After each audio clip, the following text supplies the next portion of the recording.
Megan! We're here. We're doing it. It's season 5. I know. I'm so happy and so grateful. Like 5 years, dude. 5 years. Wow. I can't believe. Yeah. I mean, I remember we were like, oh, and in season 5, we'll be doing this and this and this and this. And here we are. We made it. Do you remember 5 years ago sitting in your living room writing out a 5-year business plan?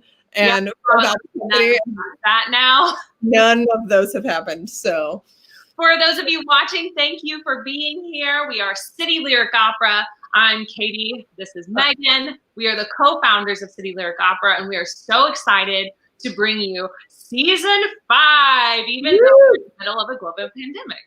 Yeah, so we're launching season 5 a little differently than we normally have. Normally there'd be champagne, there'd be a party, we'd be in fancy dresses, there'd be a beautiful musical performance, but I think this is just as good. I don't have champagne here with me, but we do have a really, really incredible season to bring you all, and we're so excited.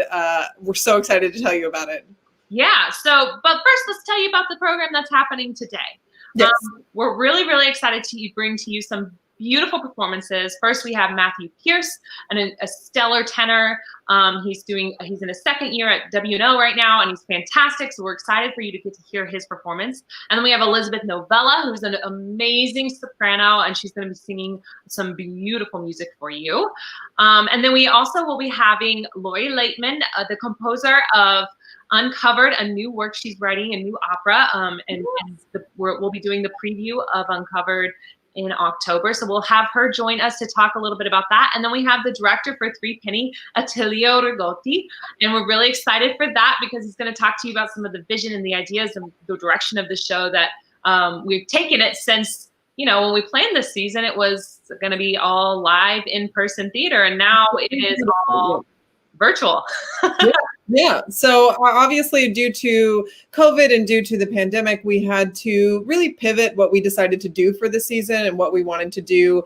And since then, we've spent a lot of work and a lot of time and a lot of effort over the summer and over our summer series, kind of figuring out what the season was going to look like. And we're really excited to present that to you and to present everything that we have worked so hard on for the last couple of months and especially the last couple of weeks on. So it's pretty exciting stuff. Before we get started, we got to tell you, it is our season kickoff, and this season is so different. So it is imperative because we are growing our fundraising goals. And so we would love to have you partner with us. Today is the last day of our matching campaign.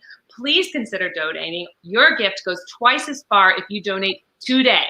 And so we're really excited about that opportunity. We've got some ambitious goals this year, which means we've got some ambitious fundraising to do. And so please consider making a donation. If you can't, we get it. COVID's hard on people, but maybe you know somebody who might be interested in supporting local arts by a company that's run by women. You never know. Yeah. So please take a moment to check out that site and to share it with anybody you might know that might be interested in supporting, because we've got a lot of good stuff coming for you. Yeah. And so obviously you can see at the bottom of your screen, there are 2 ways that you can donate. You can go to www.citylyricopera.org/donate. And that is first and foremost the way that you can. And then we're super high tech and super fancy, and we got you a QR code. So all you need to do is open that photo app on your phone and scan the QR code, and it'll take you right there. So whether you're watching online or on your phone, there's really no excuse. Is what no excuse. We know how to get you the information you need. Absolutely. Absolutely. With that said, Megan, should we bring on our first performer? I think we should. So we're very excited to introduce you. You might notice Matt from our last spring's production of Tragedy of Carmen, or 2 weeks ago, our CLO Retro talking about tragedy, and our CLO Retro event talking about tragedy. But please welcome, we're so excited to welcome Matthew Pierce singing Che gelida manina from La Boheme.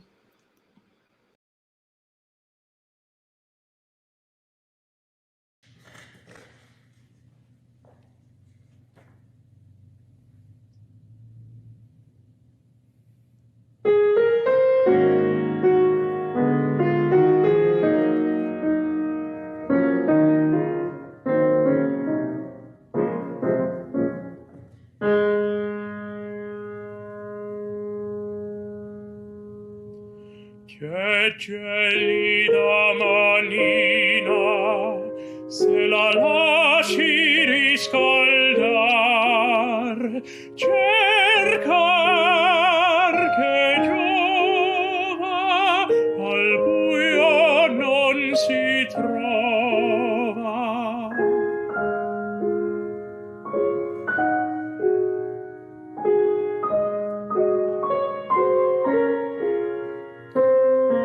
Ma per fortuna è una notte di luna, e qui la luna l'abbiamo vicina.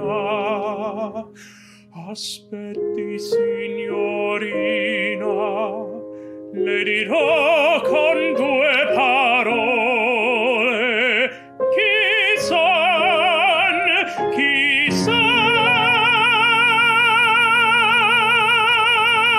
e che faccio, come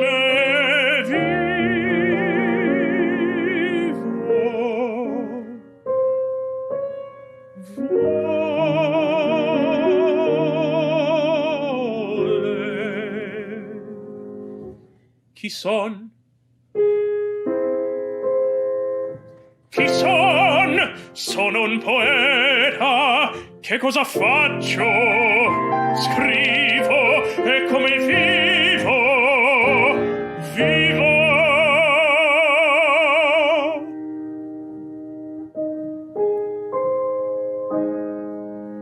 In povertà mia lieta, sciallo da gran signore, rimedini d'amore, per sogni e per chimere, e per castelli in aria. L'anima milionaria.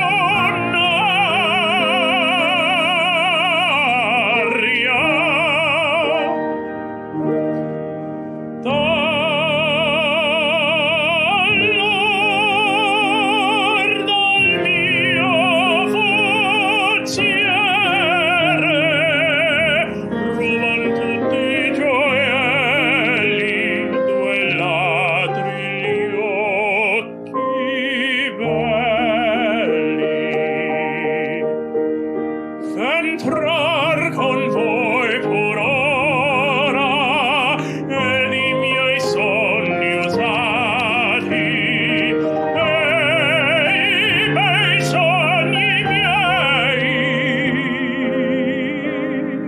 tosto si dilegua, ma il furto non ancora.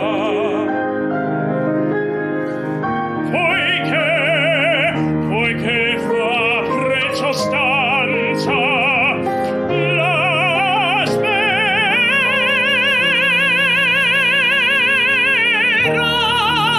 speranza,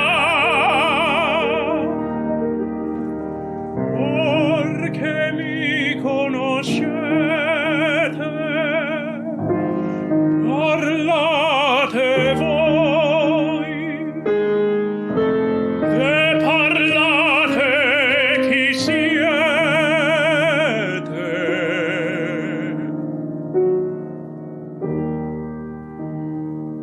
Vi piaccia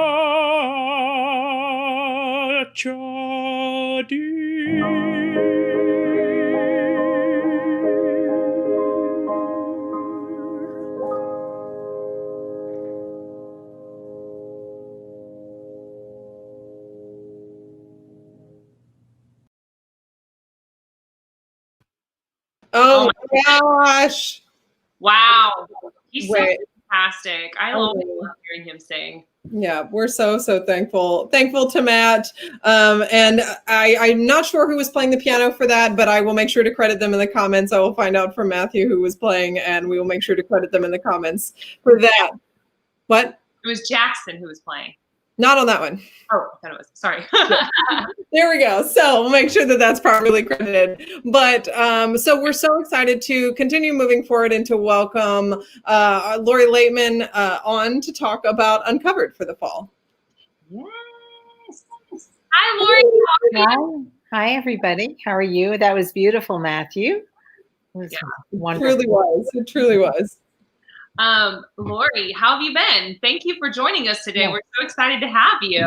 Happy to be here. I've been fine, fortunately. Haven't gone anywhere since March. Oh my Right. So I just walk my dog. I don't even go to the grocery store. But it's okay because I'm orchestrating Uncovered, so this gives me the time. Yes. Yes. to do what I need to do. Stunning piece. To our audience, we are so excited to be able to co-commission this piece. Lori has written an incredible opera. Lori, why don't you tell us a little bit about what it is, Sure. about why you decided to write it? Yeah. Well, let me give you a little bit of a backstory. I met Leah Lax in a Facebook chat room for librettists and composers. Oh my gosh. And then that's how I learned not only of her work as a librettist, but of her memoir, Uncovered. And I bought it and I read it, and I was very struck by its honesty and its story. And as I was reading it, I was thinking this would be perfect for like a song cycle. And then I began to think, oh, maybe this would be perfect as a one-act opera. So I contacted Leah and we met in New York City. This was many years ago, pre-COVID, when we could still meet, and we got along. And I asked her if she would consider re-envisioning her memoir as a libretto for an opera. And she said yes, which was great because she is a beautiful wordsmith and a phenomenal librettist, and was able to really distill the essence of the story in the libretto that was just perfect for me to turn into music. I mean, it's quite something to re-envision a work that already exists. I mean, I've done it a few times myself. I don't like doing it because it's so difficult. So I'm very grateful to Leah. So very briefly, Leah grew up in Dallas. She's a little bit younger than me, and she was gay. And in the days when we were growing up, it was a time and place where one did not announce that you were gay. You kind of kept it hidden. And she went off to college, and much to her secular Jewish family's dismay, she was drawn to the ultra-Orthodox Jewish sect, the Hasidic sect, and she joined their community. So I believe that the rules and the structure of the Hasidim gave her, was appealing to her because it offered a way for her to perhaps forget her sexual identity. Mm-hmm. So she entered into an arranged marriage when she was 19, and the opera opens with that wedding. Scene one. Over the next decade, she had 7 children, and when she got pregnant with the 8th child, she demanded an abortion. She feared for her sanity, and she feared for her health, and she feared for her existing children and her ability to take care of them. Mm. So this obviously put a great strain on the marriage, and yet she remained married for 30 years in total before finding the courage to live her truth. So the message of the opera is extremely important. One cannot live a lie. And that's the essence, because both Leah and her husband suffered, neither having had the marriage that they each needed. And the community's ostracization after she left continues to have ramifications. She has a very strained relationship with some of her children and grandchildren who are still in that community. So the mikveh scene is the second scene and the one that you will be presenting, and it takes place in a traditional mikveh. Now, for those who don't know, the mikveh is a ritual bath where women immerse themselves in preparation for sexual relations. And over the years, the mikveh has become a sanctuary for women, a private place, a place to share prayers with God and to be alone. And melodically, the music in this scene is derives from the opening wedding scene, but it's completely transformed because it's slower, it's more dissonant, and I use a lot of pedal in the piano to create a very blurry sound world, which is indicative of the altered world beneath the water. Mhm. So why preview this scene? It gives a glimpse into a sacred tradition, and it's part of the beauty of the Hasidic experience. But more practically, it's written for two main characters and a small chorus, and so it's easier to produce, especially in these times. Right. And I'm in the process of orchestrating right now, and I just finished orchestrating this scene just last night. I'll send you a sloppy copy and an MP3. Orchestration used to scare me, but now I feel that I'm in command. It's fun to create all of these new lines and additional interpretations of the words for each instrument as they contribute what they have to say. And then, unfortunately, this is the hard part. You have to go back. There exists a piano part already, but now that I'm creating all of these additional lines, I have to go back and rewrite the piano reduction to reflect the new composition that I've created. So that's always a pain in the neck, basically. But using all safety precautions, I want to applaud you, City Lyric, for recording this scene earlier in August and putting together the film preview that we'll see in October. And I just can't wait to see it. Yeah. We're so excited. I think what was so wonderful and I guess drew me especially to the scene and is you're having such this private moment with Leia, and you really are able to see kind of into the depths of this woman and into her character and who she is and the struggle that she's going through in this very private conversation that she's having with herself, and then the women's chorus is the water and talking to God, and as she's realizing this next step that she's going to take in her life. And I know Katie and I were both that first day when you played us the music, the rough copy of the music, however many months ago that was. But Katie and I were just both so drawn to this opera and to the story, especially, and to the music, that we knew that we had to do something with it. Oh, thank you. I remember trying to play through it and sing. As you know, I'm no singer, and then the piano part's hard, and to try and do everything all at once is just like, you just hope people understand that it's actually much better than what I could portray at that time myself. Stunning. It was stunning. Megan and I sat there and we were like, this is a powerful piece. For everyone watching, you're not going to want to miss the preview, but you're for sure not going to want to miss the full production, because the piece is powerful. It matters. It's talking about real experiences of people living today. So this is Leia's experience, but also this is so many other people's experiences, and it's so relevant to so many women, and not just women, but people just having experiences where you're not living your truth and living your own, like living in a lie. And so it's really powerful, and really excited to present the preview this October.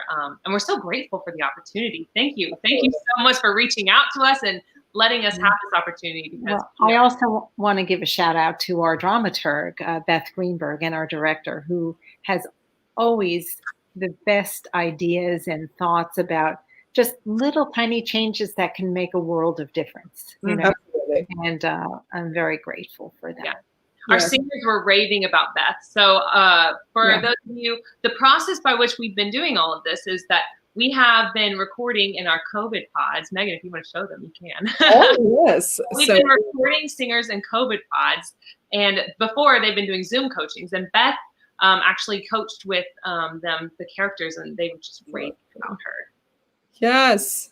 So they are being aired out at the moment in this particular picture, but our incredible set designer and scenographer for Three Penny, Anna Driftmeyer, and our sound designer, Evan Tyre, came up with this idea of basically these plastic recording booths that can be wiped down, that can be aired out, that are completely sanitary from top to bottom of the grid in the theater that we're working on. And so that's where we did all of the recording, not only for Three Penny Opera, but also for Uncovered.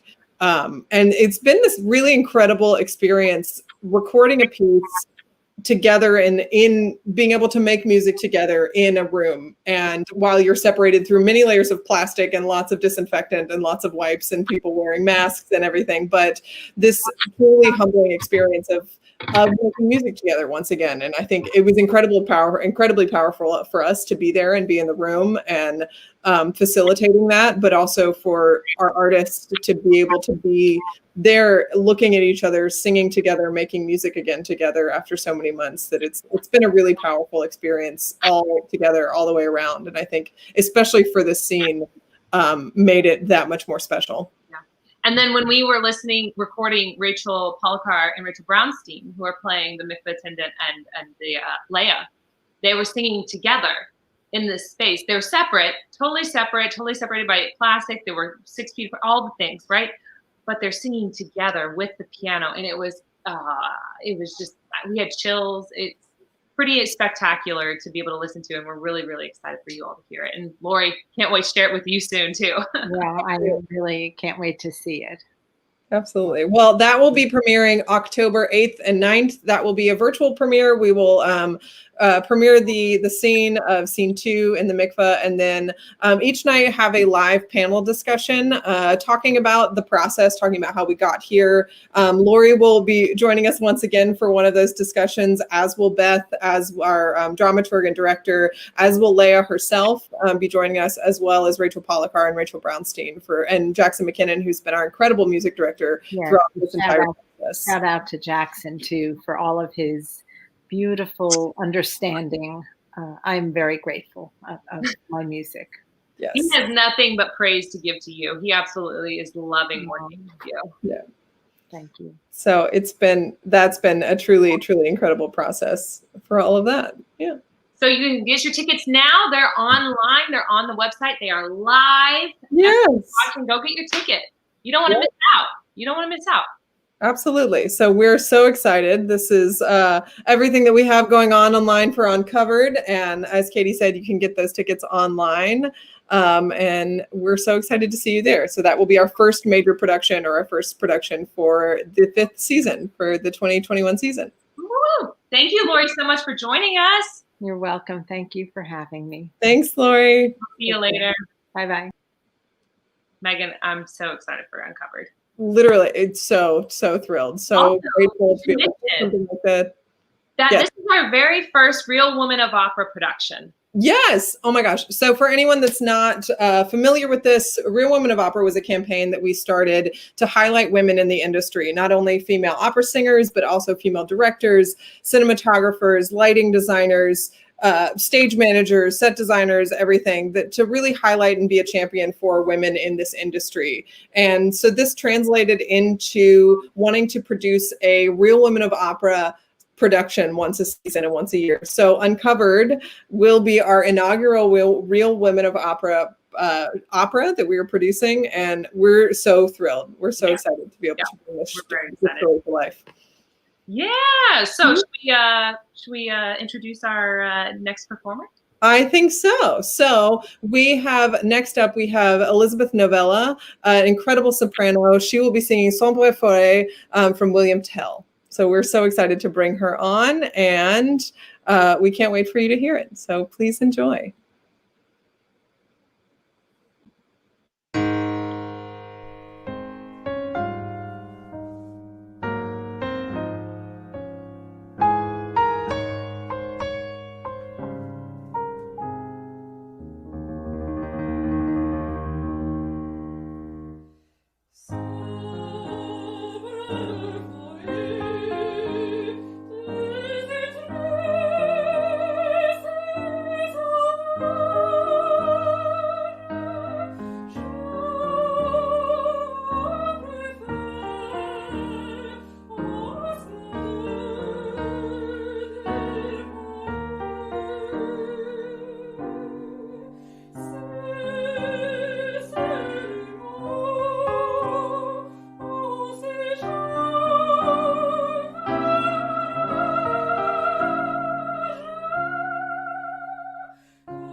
Yay! Wow, Liz!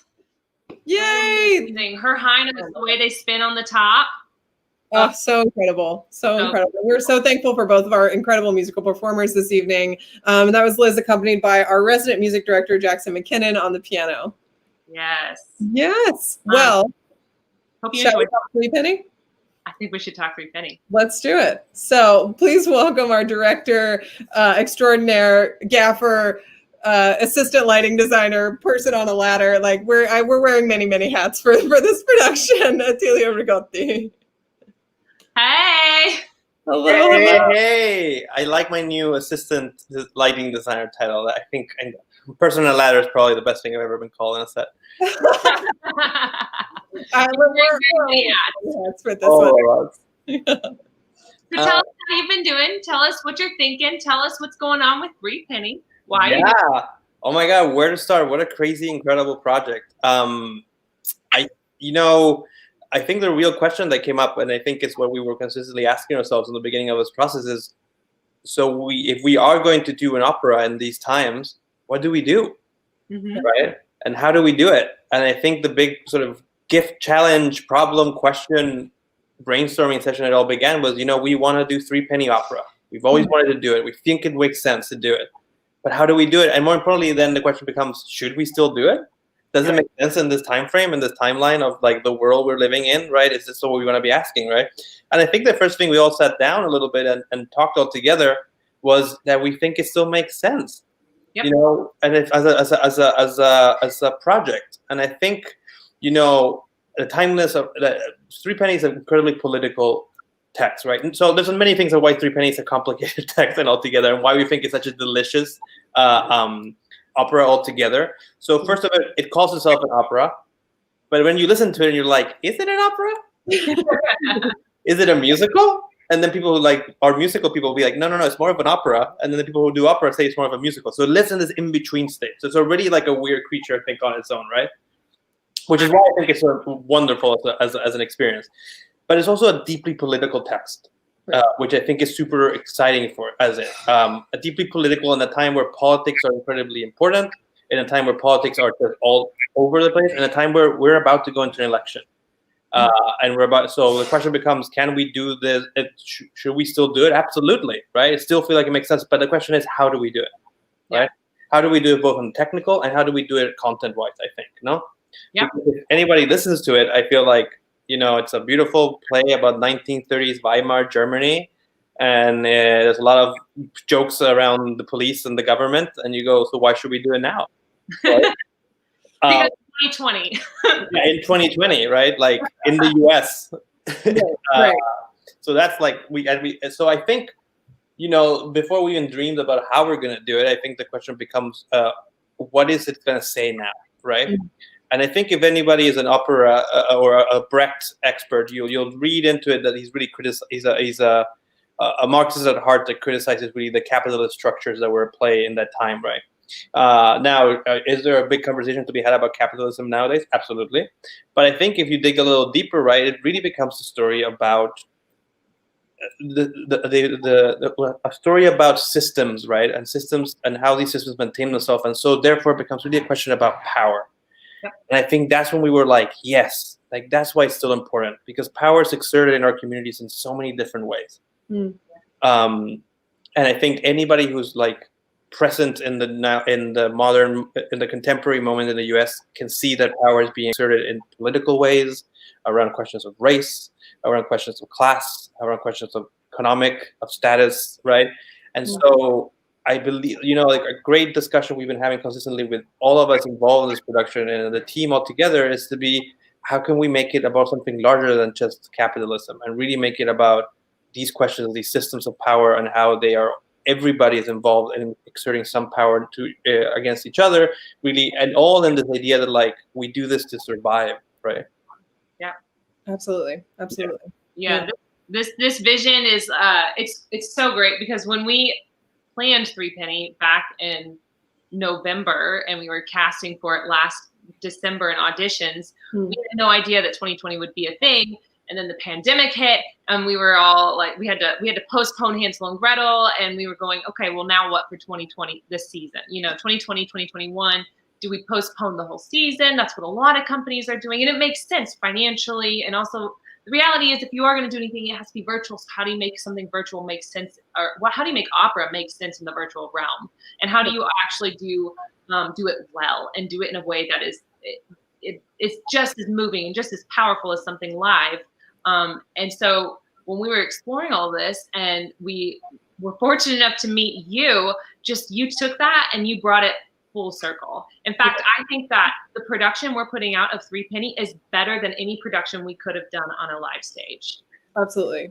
Yeah. But I think what's incredible that, just to write off your idea, is because of that question of how we do it, right? And the question became really like, there's a lot of movement to try and go digital with performance, theater, opera, anything that can be done, right? And I believe that there's a lot of examinations of how to do that and what it means to do that. And there's a lot of a process of, let's take this image, like this, the camera, the film, the screen, and try to make it feel like theater. And that's just impossible. No, it's not going to work, right? I wish we could, but it's just not. So what's the next step, right? What is it that we can do so that this feels like it belongs on a screen, so that it feels like it comes from that, so it can be experienced in that way, right? And what's crazy about that is that if you sort of really go deep into Brecht, he was always a proponent of technology in that way. Yeah. The first use of projection design in theatrical landscapes was Bertolt Brecht. Now, people were doing experiments before that, but he was a big proponent of like using it as not just like a beautiful backdrop, but as like commentary about of hybridness, of showing something else. And I think I feel like it feels so timely in so many ways in a moment where we have to reinvent what it means to do theatrical opera live performance. Let's take let's take the cue from somebody who reinvented it back in the 30s or 40s. You know what I mean? Yeah, Absolutely. totally. So can you talk to everyone? Everyone keeps asking me in emails, is this a live show? You have a live audience? What is it? People will have so many questions about what it is exactly we're presenting. And I tell them what I know best. But you just our answer is yes. Yeah. I do have a grasp of it. It's just the articulation of it, because to be honest, I don't know that anything has been truly done this way before. So will you share a little bit about that? I would love to, because every time we talk about it, I get a little bit better explanation what we're doing. So it's the Three Penny Opera production we're doing is indeed a live performance, but in a very particular way. So the best way I know how to explain it is to just think chronologically of how we're making this happen. Right. So we are recording a lot of content beforehand, both audio-wise and film-wise. So a lot of the major events and everything that's happening is all being pre-recorded, right? What we are then doing is taking this pre-recording content and interfacing it live with live performers over Zoom, right?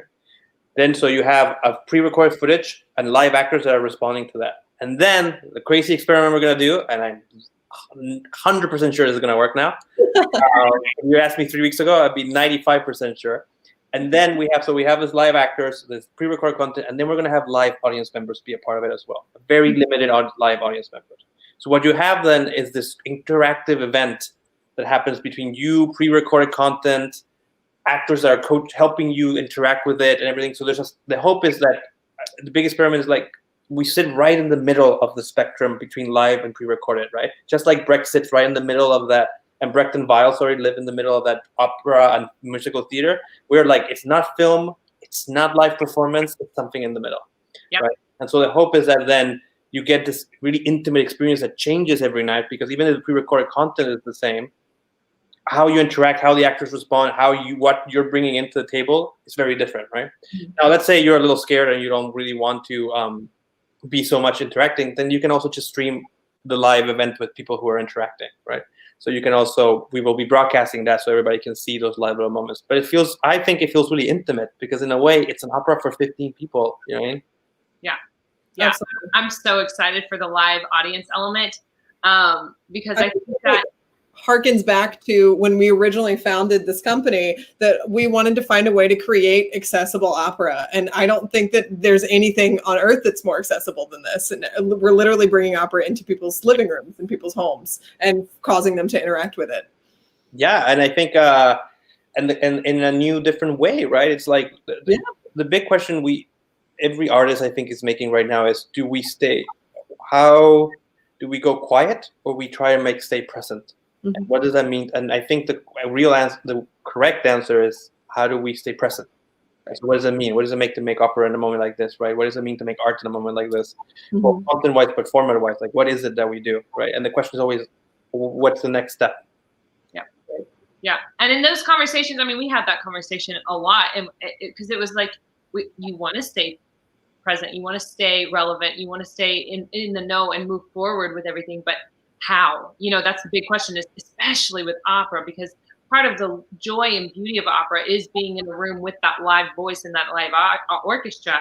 And that's just not possible right now. Nobody is doing that. I mean, to be honest, the first day when the orchestra came in and played, I just was in tears, because I haven't heard anything like that in over 6 months. And so, to be honest, that's not it. So how do we still get that? And so I'm so excited, because I think having the intimacy of 15 people with some characters actually being present in that space as well, interacting, doing the show, feeding off of the recorded content, they're having a dialogue. I think that is really, really interesting and really exciting. And to be honest, I said this before, that it's never been done. It's been done in live theater. A lot of times on live shows, there are pre-recorded aspects to it. It happens all the time. It's not a mysterious thing, like, you know what I mean? But it's somehow mysterious for the opera, I think, which is like, oh, but that can't be done. Well, and we're in this art form that is like stuck to doing the same thing for the last 300 years. And now we're at this point where you can't do that thing that you're trained how to do and that we've done for the last 300 years. And so it really is, we're at this adapt or bust kind of moment, and you're forced to really reevaluate what makes how we make opera. What is opera? How do we continue this art form? And I think you're right. Exactly. We're forced to adapt and forced to make something that's even better and reevaluate how we make opera in these times. Yeah, and I think two really beautiful things come out of that, and I think that's really exciting. One is the opportunity to make art, right? Mm-hmm. That we're gonna do it. We're gonna get people to sing, and we're gonna feature them work, right? And we're gonna get an orchestra. We're gonna figure out how to do it, like how to keep artists active in some way, right. Which is like we could just stop doing it, or we could try and figure it out. And to be able to engage artists is important. Two is the ability to bring a team together of so many cool, weird people doing so many different disciplines. Like the team that composes this is just nuts. I mean, we all agree, right? We have an incredible team of producers who are sitting there right now watching us, right? We have an incredible cinematography team, right? Composed by two remarkable women working across the world, both in New York and in Europe, right? Ochoa Santoni and Mercadal are an incredible film team. We have a lighting designer from Chile who's like running around trying to make this work as well, Karina Highland. We have incredible maestra and an incredible orchestra, the Whitney George and the Curiosity Cabinet. We have an incredible dramaturg, Nehemiah. That's them, incredible, right? We have Evan, an incredible sound designer. Look at all these people that are coming from so many different disciplines, and they just want to figure it out. I think that's so exciting. Yeah.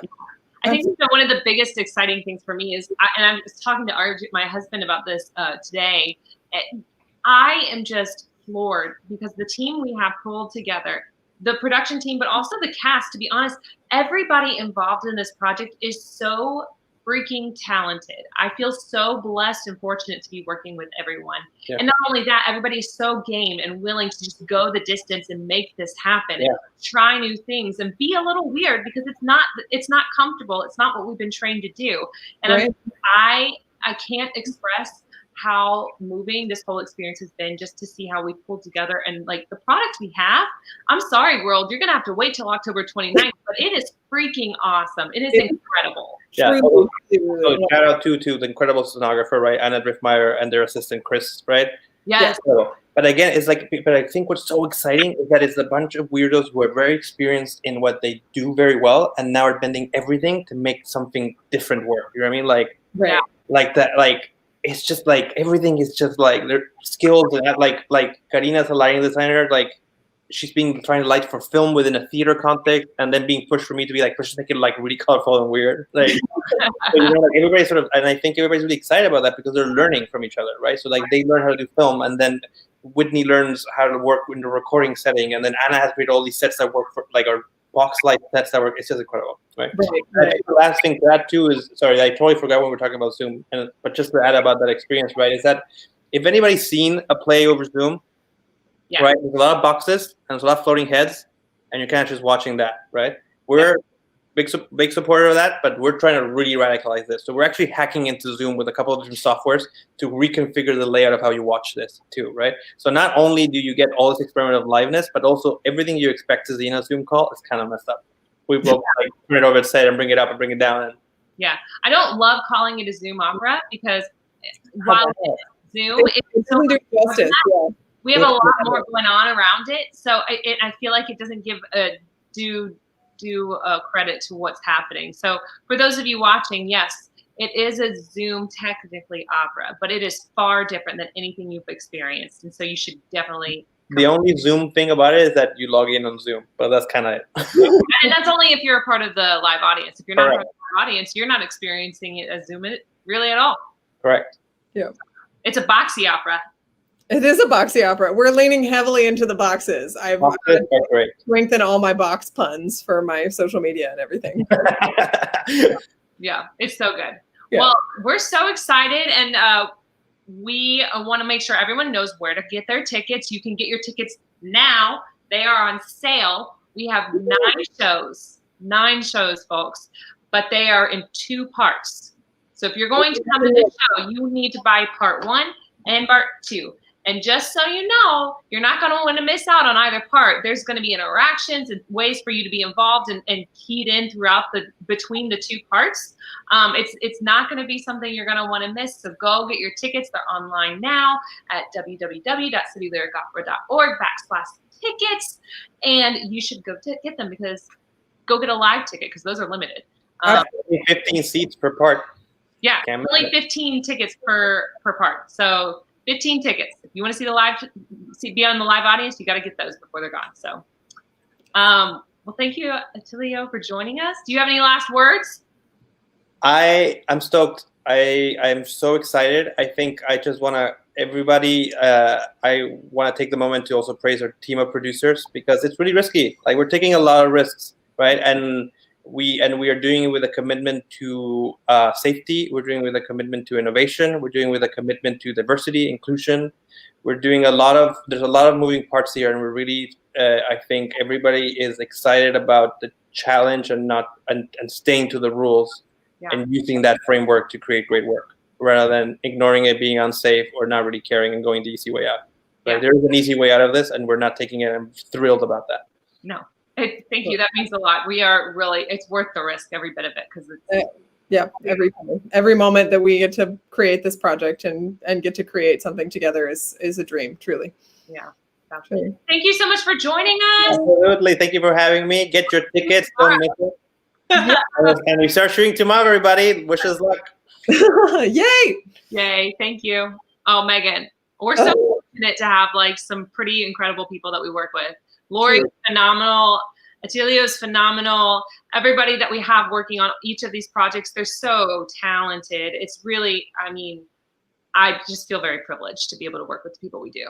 Well, privilege. And also, like, when you think about it, we went into the season thinking that we were going to have to cancel everything or postpone everything and not be able to give performance opportunities to anybody. And now, over the course of these two very different, very unique projects, we are employing and working with like 50 incredible humans just for our fall programming. And that's absolutely wonderful. It brings tears to my eyes to be able to do something like that, and to be able to be part of creating art in a time when the world and social media and our industry is telling us that we will never work again, and that we can't create art, and we can't do, at least not for this next couple of years. And that's, I think, what's something that's so important to me, and so impactful emotionally and mentally and physically, and so wonderful that we've been working so hard to do, is to be able to bring our artists and our community something new and innovative and relevant and timely and important when we need it more than ever. We need it now more than ever. Yeah. Well, do we want to show everybody our sneak peek behind the scenes? Absolutely. Yes. So these are some never before seen clips from behind the scenes, what we've been working on for the last couple of weeks, and what we have going on behind the scenes at City Lyric Opera. So check it out.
It's happening on my end, but it's amazing.